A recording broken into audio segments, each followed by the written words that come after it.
tell you what, the blessings of the On the Sire are warm. This is warm. I can't believe it. But your Christmas jumper does look lovely, Tom. Oh, thank you. It's been warm. Is it warmer than my mulled wine? I need to get some ice drink or something. Right, let me do 10 intros because we're live. Is it? Yeah, but before you do that, is it warmer? Is that jumper warmer than the burning loins of all the girls that see you in it, man? That's the thing. It's a good question. Okay, hello everyone, and welcome to 9-Inch Charge, and welcome to the second ever Old World Christmas special. So as you can see, if you're watching along, we have got none other than Dan. What have you called yourself? Lord of the Night today. The Night Man. What's that in aid of? Because I've been playing vampire counts in Warmaster. Ah, nice. So I've actually been in the old world. Just a really tiny version of it. Very small. And welcome, Tom. Hello. In your Christmas jumper. So there's going to be a very loose format today. The format is going to be, we're going to tell some sort of Christmas related or just funny kind of stories related to our experience in the old world. We're going to talk about the games that we've played recently, myself and Tom. And I've got some facts, some Warhammer facts that we're going to talk about, but they're not as boring as they sound. Some of them are quite funny.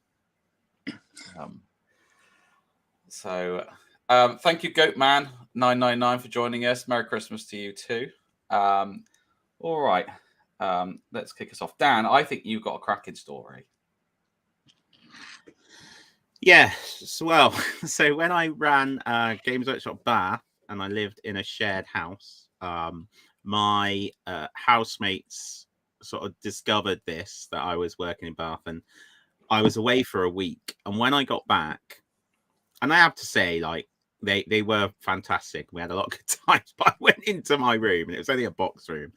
And they had filled it with balloons for a start. And then as I got rid of the balloons, they had written on the walls such incredible writing as Blood Angels suck and Sigmar is gay. So that is my wonderfully Warhammer related story for today. Well, you heard it here first. Sigmar's been outed. Yeah. So not too long a story for me. So you can with your nice ones now. My nice ones. I don't know if I have. Mine is Christmas related. Oh, and it's about 20 years old, I would say. It's in the time of Warhammer Fantasy Battles. I don't know if it's 5th or 6th edition. Probably 6th edition. My mum said to me, like, "Oh, what do you want for Christmas?" And of course, I said Warhammer. Obviously.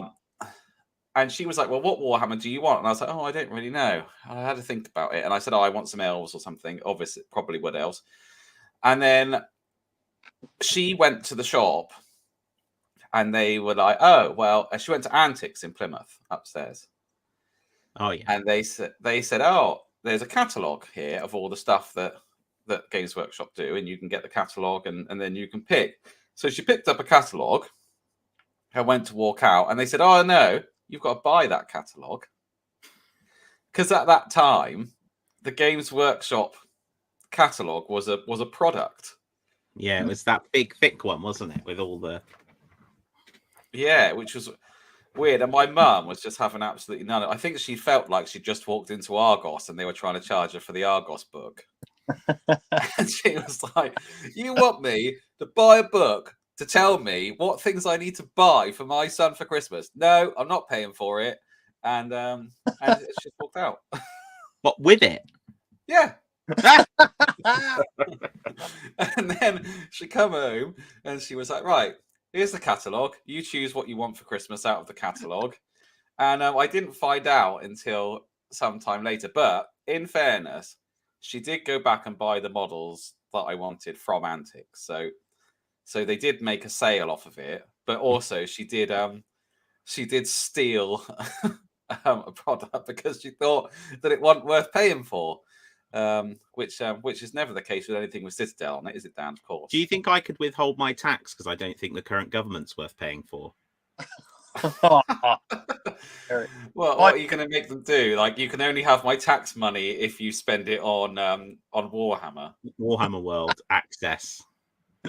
I want HS2 running from HS3 running from Bristol into Warhammer World, or I'm not paying. Yeah, and it's got to have like a Warhammer wrapping, a Warhammer livery, like the Warhammer tram does in Nottingham. Yeah. Stephen Mucker, Merry Christmas to you, dude. He's just said nothing more Games Workshop than charging you to spend money. That is so true. Yeah, I think that. And the one that I really nothing more Games Workshop fanboy than paying to spend money. I can remember because everybody's spilled over a pot of Nolan oil or something like that, haven't they? And then instead of fixing the bottles or making drop a bottle, what have you, they brought out that bottle hold, that 3-bottle holder, didn't they? Yeah, one of those that you have. It's brilliant. That if we won't fix the bottles, we'll create a new product that you have to buy. I actually use it all the time. But it's disappointingly it's not got a Citadel logo on it. I think that they missed out there. Paint one on. Yeah, that's a good idea.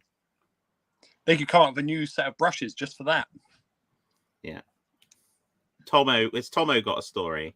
I do have a story, and I think it's a good insight as to what our group's like. Oh no. Early days group. I remember, I think it's like my third, maybe fourth year working for Sainsbury's, and we just finished a horrendous night shift. And we all got home, and you messaged us, Mr. Jolly, and we're just like, "Oh, I'm going up to a Cardiff Firestorm Games," but it was in his old location for the day.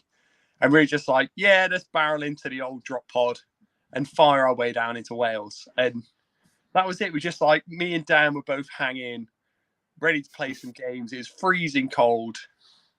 We just gotten into Warmer Hordes and War Machine, which that was a time. I brought the remember we played the box set, and then I ended up buying the biggest thing you could get for my guys, and yeah. Oh, when it was in the old location. Old location. Yeah.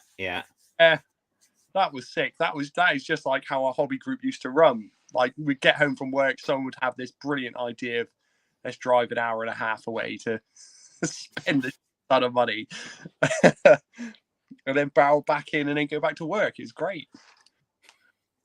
Tom told me this and I don't remember it. I remember the old location being, I think my only memory is that it was freezing. It was so cold. To be honest, the location before where they are now was quite cold when you were gaming. I thought you were going to tell about the time we got into Drop Zone Commander.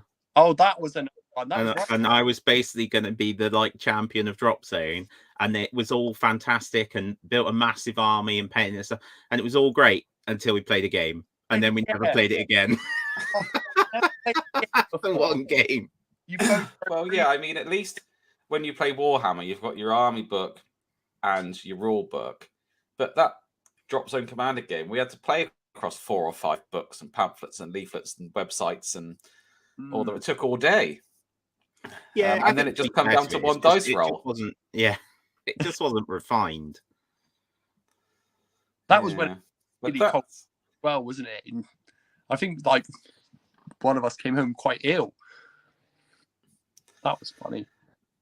That's a very Dan Jolly moment, because I do remember. I can't remember what army you collected for it, but you definitely had the largest army for that game in the country, at least. UCM, I had a massive UCM force because I really got into it, worked out how to do it with the airbrush. I hadn't long been doing airbrushing. I loved it. I sold it, and I'm so gutted I sold it because it was cool. But yeah, I did like it. You became a whole. Yeah, it was massive.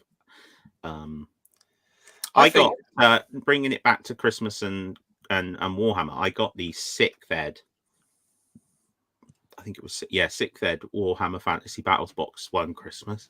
That's the only starter set that I've been given as a present, and it was awesome.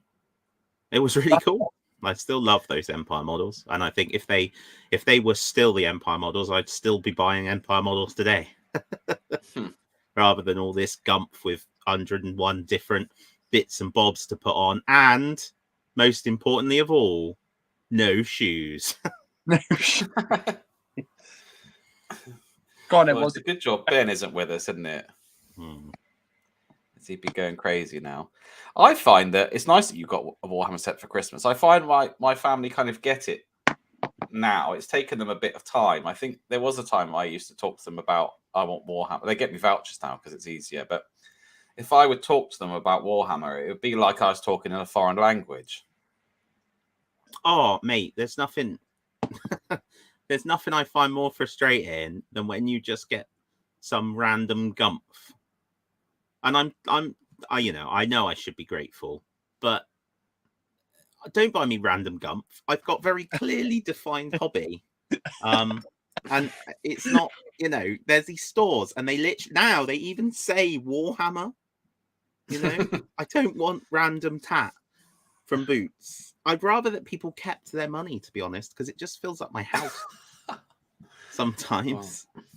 But I do feel for people though, because if you weren't in the hobby and someone started speaking to you about a loon boss on Colossal Cave Squig or something, you would just be like, you might as well just be making up words. Well, they do just make up the words, don't they? There was that thing. What was that meme? The banana that was like a yeah, banana, and then the Age of Sigmar banana was like a banana gogoff, banana drogoff, or something like that. Yeah. Hello, Adrian. Thank you for joining the chat, mate, and Merry Christmas to you as well. Merry Christmas, man. So we did do a video about the game that me and Tom played, but we didn't really give like a blow by blow account of it. So I thought we might talk through the game that we played, as we've been doing this podcast this is episode 30 now, and it was only it took us till episode 29 for us to actually play a game of it rather than just talk about it. Good track record that is. Yeah. I think we ran through Army List. I took Wood Elves, of course, and Tom took Dwarves. And we played the pitched battle scenario. And we played 8th edition. And I took just everything I had, really, I think. I think I had some Glade Guard. Some Glade Guards, some Eternal Guards, some Wildwood Rangers, some Treekin, a Mage. I think that. Oh, and some Way Watchers. Yeah, 5 Way Watchers you had. Yeah. I had a few bits and bobs, just dwarfs I picked up from my mum's, really. I don't know where the rest of them have gone. They're around in cases somewhere. But yeah, it was... Were they yours, or has your mum started collecting dwarves, dude? Probably started collecting them. She keeps on going on about all my Warhammer that's still at hers, and I said, well, get painting it. You do something with it. Better get that Reaver Titan out before she starts to paint that. Yeah. Well, especially no, actually, I can't say that on a live podcast. Have another drink and we might get there. Yeah. So you took your dwarves, Tom. I think the only unit I remember that you took was the organ gun.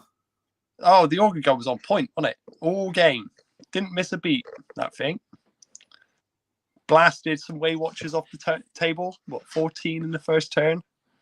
Glade Guard that was. So yeah, so in the first turn, what's funny is I read on Azrai.org how I used to play against dwarves, and I wrote down some tactics or something on that old Wood Elf forum back before there was like social media. And the first thing I wrote was like deploy 30 inches away from war machines and then move up in the first turn and then shoot them there. But of course I deployed 24 inches away. So Tom got the first turn and shot off like all my Glade Guard, which was my wizard bunker, and they fled. And took a couple of Glade Guard off for some Way Watchers off for some shooting. And then in my turn, I just moved forward and I rallied with the Glade Guard, but they can't shoot in the turn they rally. so they didn't do anything. And then in Tom's turn 2, he opened up the organ gun into the Wildwood Rangers, and then they fled. And the Way Watchers fled, and I think the Eagle got pinged off by a cannon. I did have an Eagle, and I think all I had left then was just some tree kin. And Tom's cannon had the flaming rune, so that was I think that was game at that point. Oh man, I'd forgotten how much I love dwarves and the rune building. Yeah, the rune. Oh yes. What edition were you playing? 8th. Oh, cool. Yeah. I found my it was good to play. It was brutal. It was just like, well, it was just a massacre, really. I think if they used to do, if you could get solid victory or minor victory, well, it would have been whatever the biggest victory for Tom was. 5 models. Yeah, something like that. I had 7 units in that game that I took. That was my drop count, and across the course of the game, I had 7 fleas. So I've been painting on my painting desk is a BSB. Yeah, that was my takeaway from the game. That's re-roll? Yeah. Morale tests. Yeah. But it was mental how much I was failing them, considering their leadership 8. I just couldn't do it. For someone who never is able to roll a 9, hence the name, I was on fire. Yeah. And then a week later or so, a couple of weeks later, I played Jeremy, and we played 6th edition. And that was cool. 6th edition actually is playing it is a little bit clunkier. I think the mechanics or the rules weren't quite as smooth, but the game felt more balanced. Like we each were able to take more of an equal part in the game, and there wasn't anything like a purple sun just ripping off people's armies and things like that so much. So I quite enjoyed that, and I enjoyed the list building a lot because the 6th edition books had a lot more items and a bit more flavor to them. For 8th edition, there was like much more common items and not as many items for yourself. So I enjoyed that, like looking through, and it felt like you could create quite a nuanced list. So I like that. Jeremy was just incredibly unlucky, really. I mean, I had one really strong flank that was like a tree man, tree kin, and a hero. And I had another flank that only had Way Watchers on it. And he marched his Cold One Knights down that flank towards the Way Watchers. And they've got Killing Blow on a 6. Killing Blow's always on a 6, isn't it? But basically, they Killing Blowed half of them, and then the other wounds, Jeremy just rolled 1s for his armor saves, and they took off the whole unit. Oh, no. Yeah, it was like mental rolling. But his hero did charge, because his hero survived. And his hero had that item that the Dark Elves got in that campaign that was a Power Fist. The power. Yeah. The Gauntlet of Power. So Strength 8, no armor. Well, it doesn't matter that no armor. I mean, what armor could survive Strength 8 anyway? I don't know. But it's Strength 8, no armor saves. And then he killed them and then come around and went into the Eternal Guard and killed them. But by then the game was done then. And I had a solid victory. But yeah, he just got unlucky, really. I think had he been able to capitalize on that a bit more and a bit sooner, he would have just like gone straight through my army. So I was quite lucky, really, that the Way Watchers just rolled really well, because I did have quite a weak flank on that side. But I think that's kind of the story of Jeremy when he plays games. I think he's quite unlucky because he makes all the right decisions, and then things don't. Like when I was looking at it, I was thinking I wouldn't have played any differently to how Jeremy played it. But it was nice to get a win. Can I talk about how excited I am about the old world because of Warmaster? Does that count? Absolutely. Of course it counts. Tell us about your game Warmaster then, because you've been playing quite a bit, haven't you?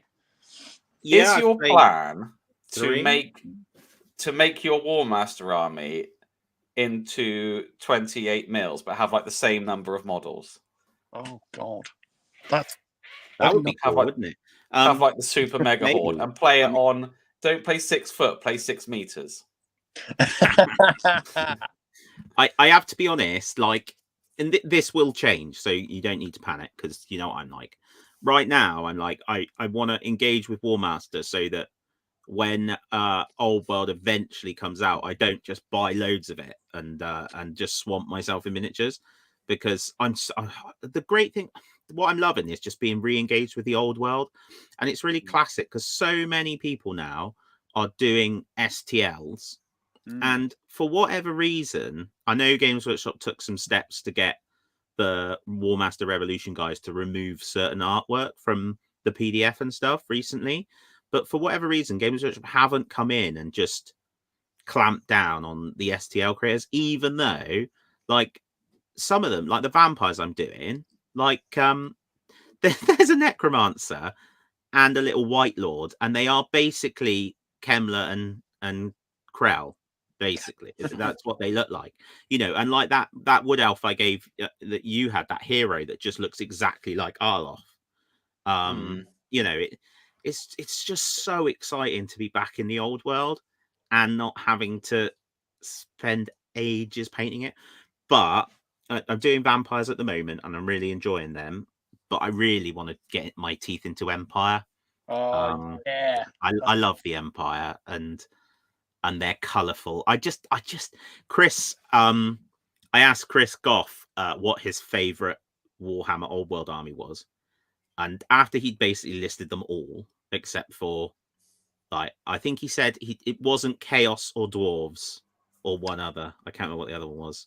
His favourite, I think, turned out to be Dark Elves, and then he put or Empire, but Empire for me, I think it's because they create such an awesome backdrop to really throw up that fantasy trope, because they're just men, and then there's a freaking hippogriff or griffin or a wizard. You know, you've got a cannon which we can relate. Well, I say relate with. You know what I mean? And then a battle wizard, and the grittiness. But what's really cool, I'm sorry, I just have to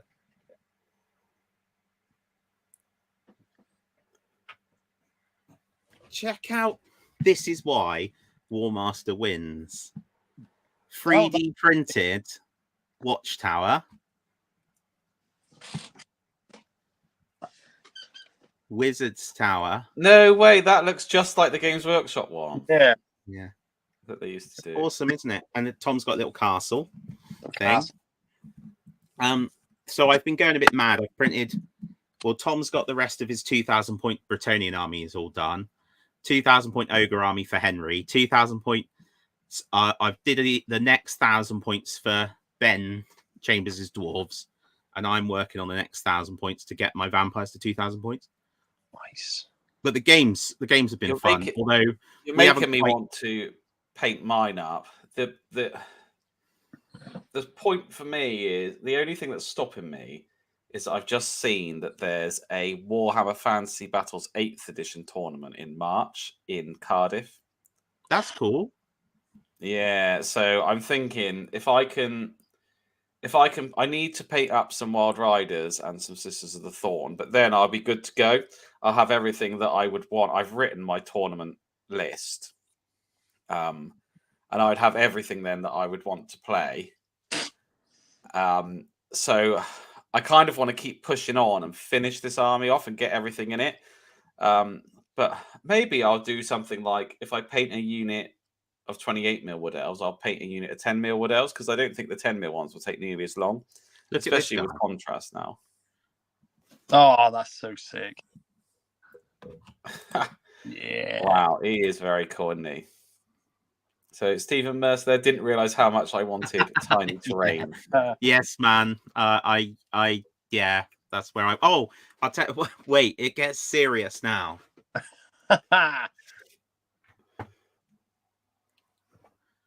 It's a tiny house. So, you know, obviously you have to buy the STLs and the printer if you've not got one, but it's just so good because I've just got them now all sat in the cloud, and I can just get them out, print them off. Yeah, and what's been really interesting, we're gradually getting all the rules in. It was hilarious. The first game I played against Ben, I realized that in essence, I just made the rules up from when I used to play it because I just missed loads of it. And then we played again, and we remembered a few more, but still forgot things like, so if you're on a hill, if you're upslope of an attacking enemy, you count as defended. So, and War Master's really straightforward. So if you're in the open, you'll hit on a 4. If you're defended, you'll hit on a 5. And if you're fortified, you'll hit on a 6. And that's it. So like Ben's cannons and stuff were up hills and such like. So he should have been getting a bit more of a bonus. But the undead still raise dead. You know, they really, even though you've got quite a small number of units,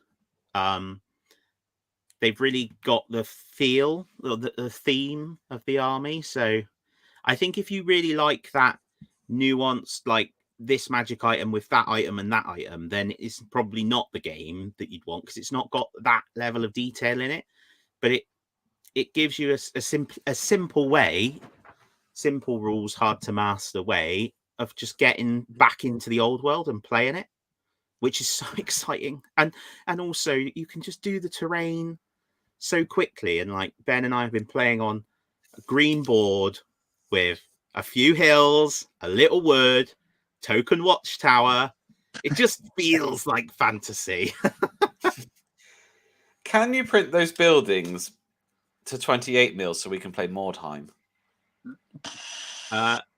I probably would struggle on my printer, but Ben's got the Saturn 2 with the massive build plate, so sure he could. I just looked at that little house and I thought that looked like an Empire house, and that made me think, oh the yeah. thing about more time is it just takes a huge amount of terrain, doesn't it? Yeah. I agree, Pat. Yeah, it is cool. There's some Does the army fall apart when you kill the necromancer like it does in fantasy? Does stuff start falling away and dying? No, but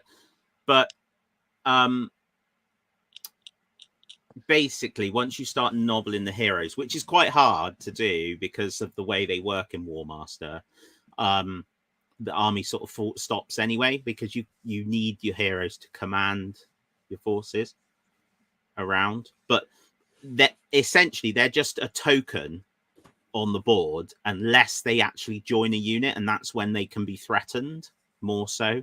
That's very simplistic, but I can remember Mike Colpin used to have undead in Warhammer Fantasy, and I never played them before, and he explained the mechanic of having to kill the Vampire Lord.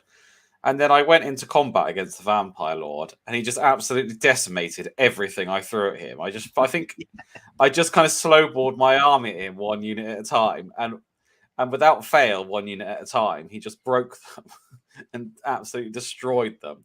And I can remember thinking, how on earth did this Vampire Lord become so powerful, like inside his unit? But I suppose maybe he was in Blood Knights or something. I can't remember. And they were pretty good, weren't they?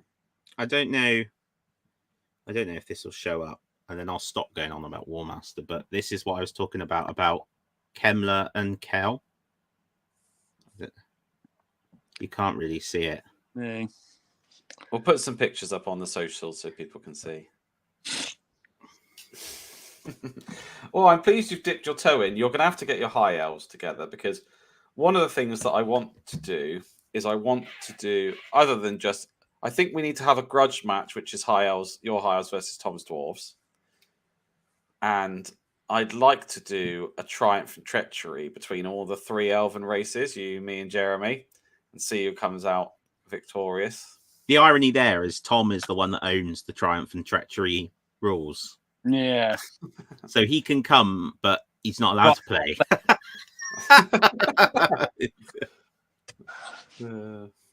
You can recruit my dwarves. I don't need no dwarven help. I think isn't there gold involved in Triumph and Treachery, and the dwarves can supply the gold. Yeah, that's what we'll do. Did you have some Warhammer facts you wanted to do before we wrap up? Yeah, I've got some Warhammer facts. I think I've got 4 or 5, something like that. Okay, so fact Fact number 1. This is quite a good one. I enjoyed this one. Anarion the Defender, the first Phoenix King of Ulthran and wielder of the Sword of Cain, slew 4 greater demons, one dedicated to each of the Chaos Gods, in a single apocalyptic battle. Though he eventually died from the wounds he sustained in the act, we reckon that's pretty good going. Thousands of years later, legendary slayer Gotrek Gurnisson did the same because no dwarf was going to fail at something an elf managed to do. Gotrek also pointed out that he didn't have a dragon helping him, so he was clearly better. Yeah, Gotrek's a legend. Yeah, I mean, I didn't realize. Just obviously, he's in Age of Sigmar. He's incredible on the tabletop, as we found out. But I didn't realize how good he was, because you think Anarion with the Sword of Cain on a dragon must be the absolute pinnacle of what of any fighter that the old world has ever seen throughout its entire history. And then Gotrek just comes and does it on one of his many adventures, just adds it to the list. Well, he has got one of the legendary axes that were wielded by the Dwarven God himself, which gives him a bit of a boost. Yeah. Although he hasn't got it anymore. But the best thing recently about Gotrek is the fact that he goes into the mortal realms. He's really angry and peed off because the old world's destroyed, and really grumbly, until he sees the size of the monsters in the mortal realms, and then he's like, this is awesome. What I like about him is what we were talking about earlier about this Warhammer gobbledygook, is that he just calls all that out, where like there's an Achillean Alapex and he's just like, that's a shark. Yeah, that is true. Before I move on to the next one, Tommy Grimboot has just asked, what would be your perfect starter box for the old world? What do we reckon? Empire versus Orcs. That'd be a good one. That'd be solid. I think they might do Bretonnia versus Orcs, because that was the very first thing that they showed, and the setting is all based around Lewin Orc Slayer fighting the Orcs. But that wouldn't. I don't know if that would be my perfect starter box. Yours would just Wood Elves versus Wood Elves. With and the terrain that was in there would actually just be tree men. I think they could do that, because they've got. Hello, DR. Got that's Merry Christmas to you. He's put reboot boxes of old, so yeah, that would be sweet. That's a good shout. Like the Empire and the Orcs, like say Bretonians and Lizard Men. I'd like to see a new race in the starter box, so Cathay or Kislev, and then anything else. But I think it would be cool Kislev, if they released it and it had something brand new that we'd never seen before. If it had, because from the artwork they were talking about doing artwork and drawing old models, and it looks like some of those old kits are back in production. And as excited as I am, if they did Bretonnia versus Tomb Kings, I think people would get excited. But I would like to see something brand new, I think would be my pick. But I think it might be Bretonnia versus Orcs because of the setting. I'd love it to be Orcs, because I feel like Warhammer Fantasy Orcs are very distinct. Like, there are Orcs in lots of fantasy settings, but the style of the Warhammer Fantasy Orc is quite distinct, and I think it has a lot of old world about it. And then clearly the Empire and by it. Yeah, I completely agree with Tom. Is right. It needs to be Empire and Orcs. Pat says Sartosa versus Nippon Pirates and Samurai. A brilliant idea.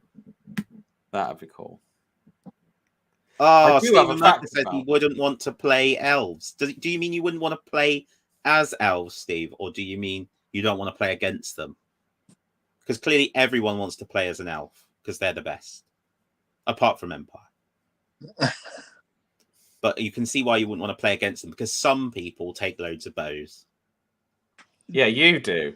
Yeah, me? I know. The High Elf army that had more bows than a Wood Elf army. Yeah. Because all the core units were Lothern Sea Guard. Yeah. That's the way to roll. Speaking of dwarves, when I was looking for these facts, I was trying to find out if there was like a Christmas-like festival that happens in the Warhammer world, and there's some winter festivals, like there's a winter solstice festival in the Empire and things like that, but nothing really similar. And I thought there might be, because like in 40k you have things like the Council of Nicaea and sort of similar sort of Christian related things happening, but there wasn't anything in the old world. But I did discover that the most Santa Claus like race are the dwarves, because You discovered that. I bet you put a lot of research into that. it's not just the beards and what have you, but it's because they're making a list and they're checking it twice, and they're going to find out who's naughty and nice. Yes. Very good, Mr. Wosley. Is their grudge book actually just the list, Santa's list?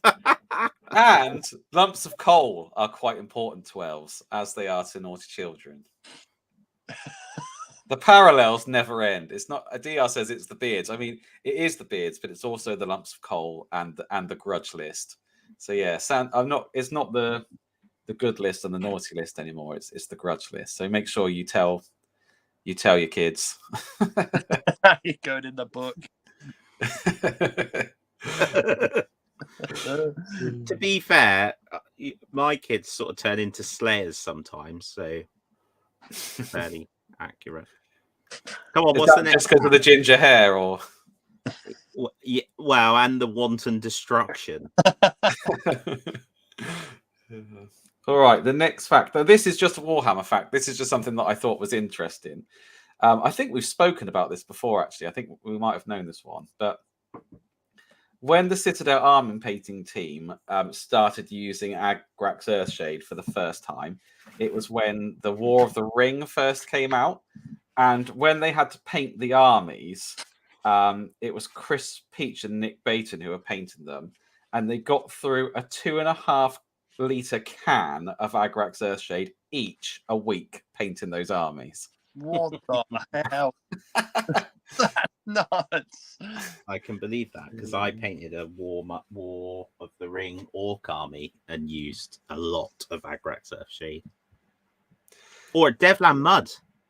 Was it Devlan Mud then? Oh yeah, no, it was Devlan Mud then. Yeah. Devlan Mud. It was nominated for Staff Member of the Year. It was awesome. A dwarf would never be seen dead in a chariot. But what about a sleigh? Mm-hmm. The Norse dwarves might be seen in a chariot. You never know. A sleigh, rather. Well, they wouldn't be seen because they wouldn't come up above the sides, would they? Real small. Or by guinea pigs or something. All right, what have I got next?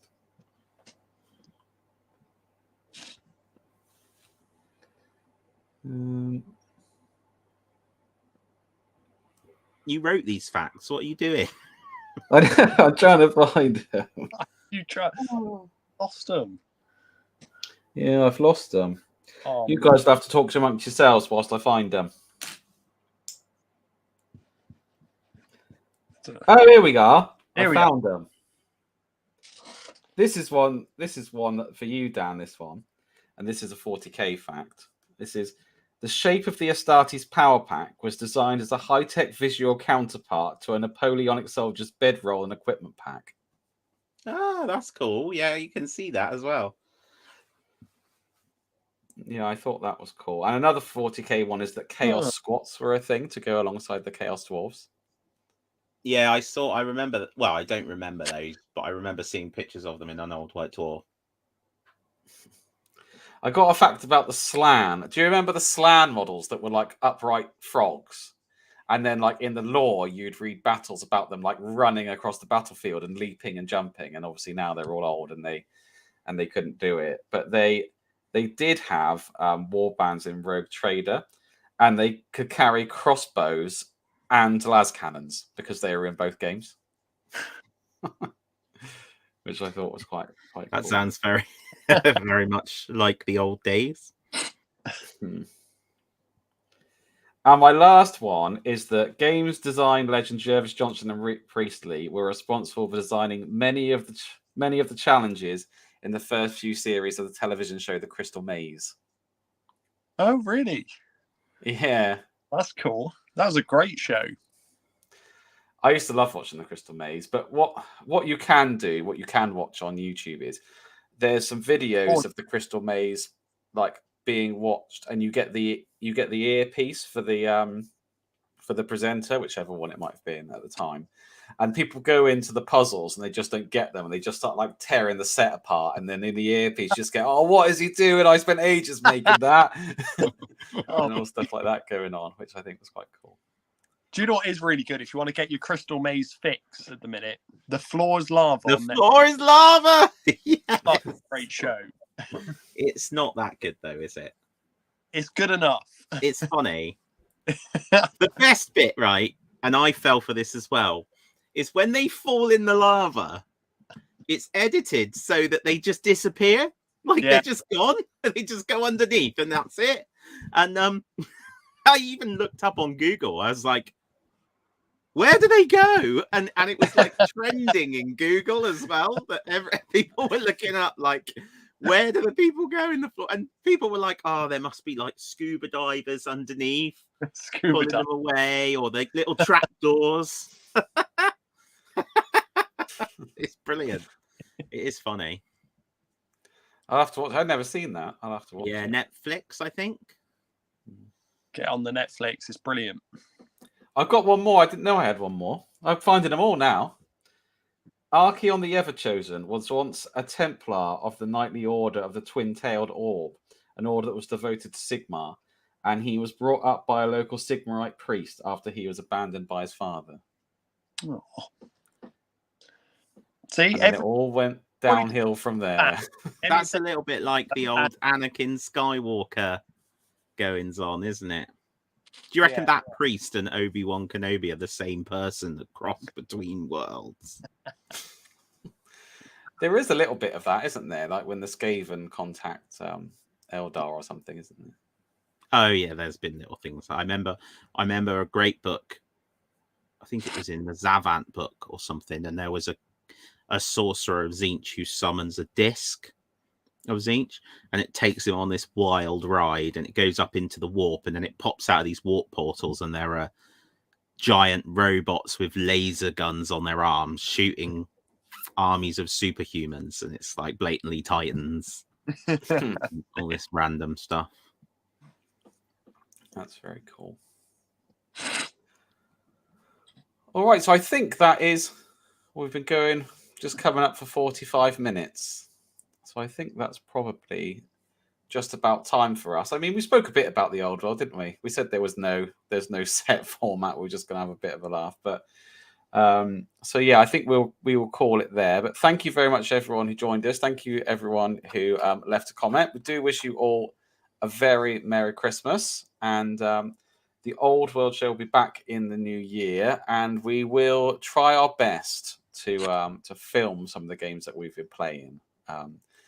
And I think it was on my New Year's resolutions, like the beginning of the year, to film a battle report, and it's taken me until now to play a game. But we seem to have hit our stride. We've remembered the rules now, which is a start, isn't it? All right. So thank you again, everyone, and Merry Christmas, and we will see you in the new year. Merry Christmas, everyone. Bye.